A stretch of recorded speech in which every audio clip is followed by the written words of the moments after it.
MDH ನ kitchen ಅಲ್ಲಿದ್ರೆ ನಾವು ಎಲ್ಲವನ್ನು ಮಾಡಬಹುದು. ಬೆಂಗನ್ ಕಾ ಭರ್ತಾ, ಆಲೂ ಗೋಬಿ, ಭಿಂಡಿ ಮಸಾಲಾ, ಇನ್ನೂ ಬಹಳಷ್ಟು. ರೇಣುಕಾಸ್ವಾಮಿ ಹತ್ಯೆ ಕೇಸ್ನಲ್ಲಿ ಡಿ ಗ್ಯಾಂಗ್ ಮತ್ತೆ ಜೈಲು ಸೇರಿದೆ. ಇಷ್ಟು ದಿನ ಮೃಷ್ಟಾನ್ನ ಭೋಜನ ಮಾಡ್ತಾ ಇದ್ದಂತ ದರ್ಶನ್ ಈಗ ಜೈಲಿನಲ್ಲಿ ಉಪ್ಪಿಟ್ಟು ಲಾಡುಗೆ ಸಮಾಧಾನ ಪಟ್ಕೊಳ್ಳುವಂತಾಗಿ ಹೋಗಿದೆ. ಇನ್ನು ದರ್ಶನ್ ಅಂಡ್ ಗ್ಯಾಂಗ್ಗೆ ವಿಚಾರಣಾಧೀನ ಕೈದಿ ನಂಬರ್ ಅನ್ನ ಕೂಡ ಕೊಡಲಾಗಿದೆ.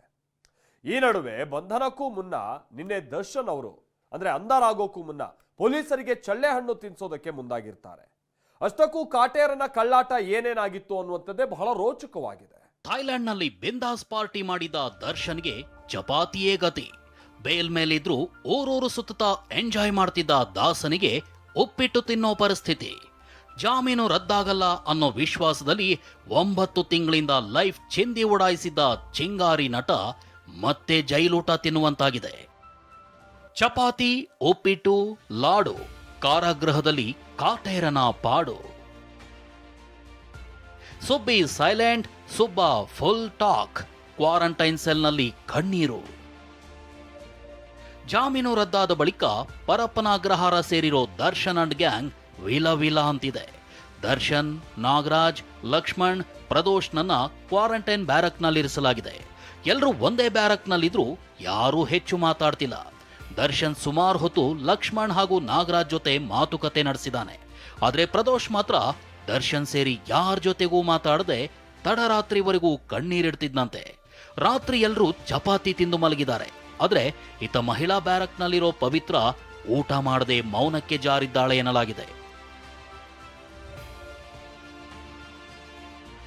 ಇನ್ನಿವತ್ತು ಬೆಳಗ್ಗೆ ಎಲ್ರಿಗೂ ಜೈಲಿನ ಮೆನುವಿನಂತೆ ಉಪ್ಪಿಟ್ಟು ನೀಡಲಾಗಿದೆ.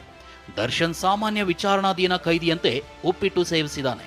ಸ್ವಾತಂತ್ರ್ಯೋತ್ಸವದ ಪ್ರಯುಕ್ತ ಎಲ್ರಿಗೂ ಲಾಡು ವಿತರಿಸಲಾಗಿದೆ. ತಿಂಡಿ ತಿಂದು ಸುಧಾರಿಸಿಕೊಳ್ತಾ ಇದ್ದಂತೆ ಕೈದಿ ನಂಬರ್ ಸಿಕ್ಕಿದೆ.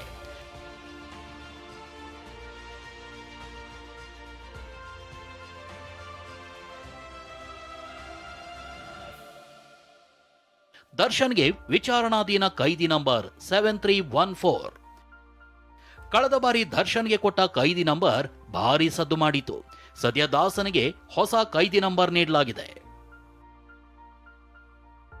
A1 ಆರೋಪಿಯಾಗಿರೋ ಪವಿತ್ರ ಗೌಡಗೆ 7313 ವಿಚಾರಣಾಧೀನ ಕೈದಿ ನಂಬರ್ ನೀಡಿದ್ರೆ, A2 ದರ್ಶನ್ಗೆ 7314 ವಿಚಾರಣಾಧೀನ ಕೈದಿ ನಂಬರ್ ನೀಡಲಾಗಿದೆ.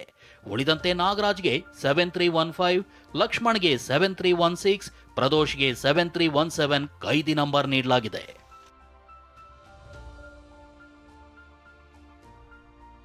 ಇನ್ನು ನಿನ್ನೆ ಚಿತ್ರದುರ್ಗದಲ್ಲಿ A6 ಜಗದೀಶ್, A7 ಅನುಕುಮಾರ್ನನ್ನ ಬಂಧಿಸಲಾಗಿತ್ತು. ಇವರನ್ನ ಇಂದು ಕೋರಮಂಗಲದಲ್ಲಿ ಜಡ್ಜ್ ನಿವಾಸದಲ್ಲಿ ಜಡ್ಜ್ ಮುಂದೆ ಹಾಜರುಪಡಿಸಿ ನಂತರ ಜೈಲಿಗಟ್ಟಲಾಗಿದೆ. ಎಲ್ಲ 7 ಆರೋಪಿಗಳೀಗ ಜೈಲಲ್ಲಿ ಕಂಬಿ ಎಣಿಸ್ತಿದ್ದಾರೆ.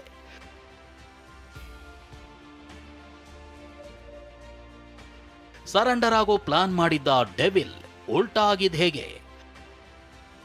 ಇನ್ನು ನಿನ್ನೆ ಅರೆಸ್ಟ್ಗೂ ಮುನ್ನ ಕಾಟೇರ ಆಡಿದ್ದ ಕಳ್ಳಾಟ ಬಯಲಾಗಿದೆ. ಪೊಲೀಸರಿಗೆ ಬಂಧಿಸೋದಕ್ಕೆ ಅವಕಾಶ ಕೊಡಬಾರದು ಅಂತ ಕೋರ್ಟ್ಗೆ ತಾನೇ ಶರಣಾಗತಿಯಾಗಿ ಸಿಂಪತಿ ಗಿಟ್ಟಿಸ್ಕೊಳ್ಳೋಕೆ ದರ್ಶನ್ ಪ್ಲಾನ್ ಮಾಡ್ಕೊಂಡಿದ್ದ. ಪೊಲೀಸರ ಕಣ್ತಪ್ಪಿಸಿ ನೈಸ್ ರೋಡ್ನಲ್ಲಿ ಕಾರ್ನಲ್ಲಿ ಬಂದಿದ್ದ ದರ್ಶನ್ ಕಾರಿನ ಹಿಂಬದಿ ಸೀಟ್ ಬಾಗಿಸಿ ಮಲಗಿದ್ದ. ಮನೆಗೆ ಬಂದು ಪತ್ನಿ ಮಗನನ್ನ ಮಾತನಾಡಿಸಿ ಕೋರ್ಟ್ಗೆ ಹೋಗಲು ಪ್ಲಾನ್ ಮಾಡ್ಕೊಂಡಿದ್ದ. ಆದ್ರೆ ಅಷ್ಟರಲ್ಲೇ ಪೊಲೀಸರು ಎಂಟ್ರಿ ಆಗಿದ್ದಾರೆ. ಈ ವೇಳೆ ನಾನೇ ಕೋರ್ಟ್ಗೆ ಬರ್ತೀನಿ ಅಂತ ದರ್ಶನ್ ಹೇಳಿದ್ನಂತೆ. ಆದ್ರೆ ಪೊಲೀಸರು ನಟನ ಮಾತಿಗೆ ಕಿಮ್ಮತ್ತು ಕೊಡದೆ ಬಂಧಿಸಿದ್ದಾರೆ.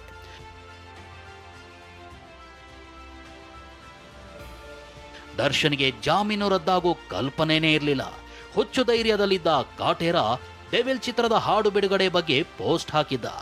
ಅಂದುಕೊಂಡಂತೆ ಆಗಿದ್ರೆ ಇಂದು ಡೆವಿಲ್ ಚಿತ್ರದ ಇದ್ರೆ ನೆಮ್ಮದಿಯಾಗಿರ್ಬೇಕು ಅನ್ನೋ ಸಾಂಗ್ ರಿಲೀಸ್ ಆಗ್ತಿತ್ತು.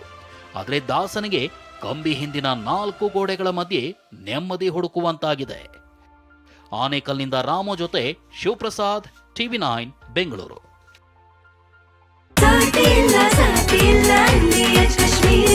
ಅರೆ ಕಡಿಮೆ ಹಾಕು ಆದ್ರೆ ಅಸಲಿ ಹಾಕು. MDH ಕಾಶ್ಮೀರಿ ಕೆಂಪು ಮೆಣಸಿನ ಪೌಡರ್.